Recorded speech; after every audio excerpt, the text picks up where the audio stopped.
welcome into a very special edition of Roundball Roundup. We're just one game away from the state Final Four as Rochester's best taking on the top teams from Buffalo.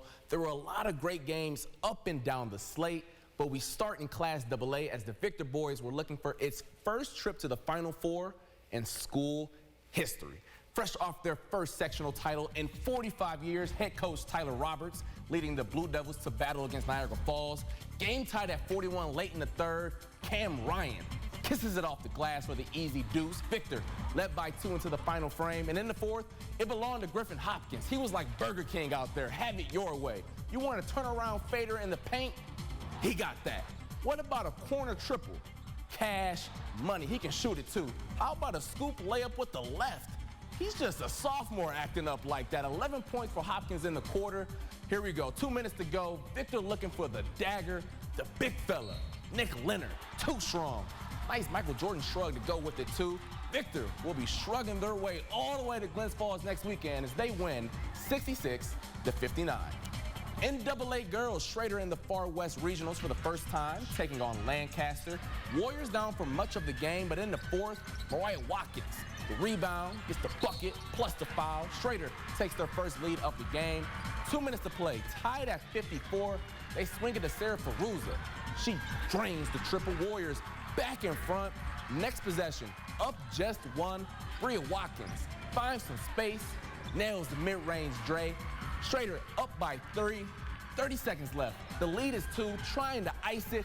Who else other than Mariah Watkins? She had 34 points, 22 in the second half. As Schrader, they win 64-57. They're off to the Final Four for the first time in school history. In Class A boys, Arundecoit taking on Amherst, and my kicks of the night goes to Ryan Heath. Colorful sneakers on his feet to match his flashy game. Eagles up 4 late in the third. Heath going coast to coast. He had a team-high 18. In the fourth, 3-point game now. Heath frees him with the crossover and finishes with the floater to push the lead to 5. 4 minutes to go, still a 5-point game. Xavier Gissendanner is gonna kiss it off the glass. Hey, the bank's open even on a Saturday afternoon. The Tigers will go on a 6-0 run to make it close, but with less than 2 to play, Isaiah Ballard with the tough finish in traffic. How about Arundecoit? They're off to the Final Four for the third time since 2017 as they win 51-48. Good one in Class A girls. Maya Herman and the Braves taking on Hamburg. Fourth quarter, Canandaigua up 2. Herman coast to coast, a team-high 14. Braves go up 4, but Hamburg storms back. Braves down 1 with 40 seconds to play. Julia Geithner, the big-time 3. Canandaigua up 2. And then on the other end, Clara Schrack, the future Hokie, dominated with 27 points. She ties it up, so we go to overtime. And in OT, it was all Canandaigua. Liv Shore gets the steal, and she gone. The Braves, they go on to get the win 53-47. They are off to the state semis for the first time since 2009. In Class B boys, a thriller between Newark and Fredonia, and we go right to the good stuff. 15 seconds to go, Reds down 2. First shot missed, but Rayshawn Howard is there to clean it up. We're tied at 53, but just a few seconds later, Mike Hahn, trying to be a Fredonia legend, nails the triple to take the lead with just 3 seconds to go. So here we go. Last chance for Newark. Braden Steve with a prayer, and the basketball gods answer. The playoff hero sends the game to OT. Love the reaction from the fan right there. And in overtime, Kellen Foster can just smell the Final Four waiting for him. 2 clutch tray balls from the junior as Newark, they get the win 66-58. In Class B, Waterloo trying to get back to Albany for the 2nd straight year against the Pew. First half, Morgan Caraballo to Natalie DeSanto for 3. Tigers trail by 4 at the half, but they explode in the third. Jasmine Lewis drives in for 2 of her game-high 26. Later, Kaya Barrow, she had 18. Waterloo wins the third by 11. They go on to get the win 73-62. In Class C boys, 4th-ranked Lions taking on Randolph. Lions down 10 late in the third.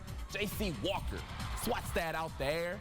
He's going to finish with a lay on the other end. The star senior trying to keep his season alive. Fourth quarter, 7-point game now. Jacob Sides gets in on the block party. Get that weak stuff out of here. He had a team-high 16, but with less than 4 to play, same score. Drew Hine from way behind the line. Cardinals, they pushed the lead to double digits and never looked back. Lions, their season comes to an end, 57-47. Back to the girls' slate in Class C. Pavilion taking on Randolph. Cardinals got out to a fast start, up 9 after the first, looking for more in the second. Lauren Kingsley says, "Not so fast, my friend." Big-time block. And she was big on offense as well. 12 of Pavilion's 13 first-half points, a game-high 20. The Golden Gophers finally got going late, but tied at 40 with 15 seconds to play. Caitlin Storr had the game-winning layup for Randolph as the Golden Gophers, they fall 42-40. In Class D girls, Keshequa in regionals for the first time since 2014, taking on Panama. Indians down 17 at the half. They fight back in the third. Defense to offense. Libby Benner with the bucket as she hits the deck. She had 12 points. Later in the quarter, Braylon Issaman, the 8th grader, connects from distance. Keshequa kept things interesting, but they could not slow down Mandy Brink. The future Brockport Golden Eagle had a game-high 28. Panama, they go on to get the dub, 63-44. And the Avoca Plattsburgh boys took care of business with a convincing 67-35 win over Panama. They'll head back to Glens Falls and look to defend their Class D throne next weekend. Also, shout out to the Section 5 boys composite bowling team who won the state title today. Back-to-back chips for Section 5. And, well, that would do it for us tonight. Thank you for joining us all season long on Roundball Roundup. I hope you guys at home had just as much fun as we did, bringing you all this hoops action. But fear not, we'll be following our teams all the way to the state championships as they try and bring home a state title. But until then, thanks for watching. Be sure to turn your clocks ahead tonight and have a great rest of your evening.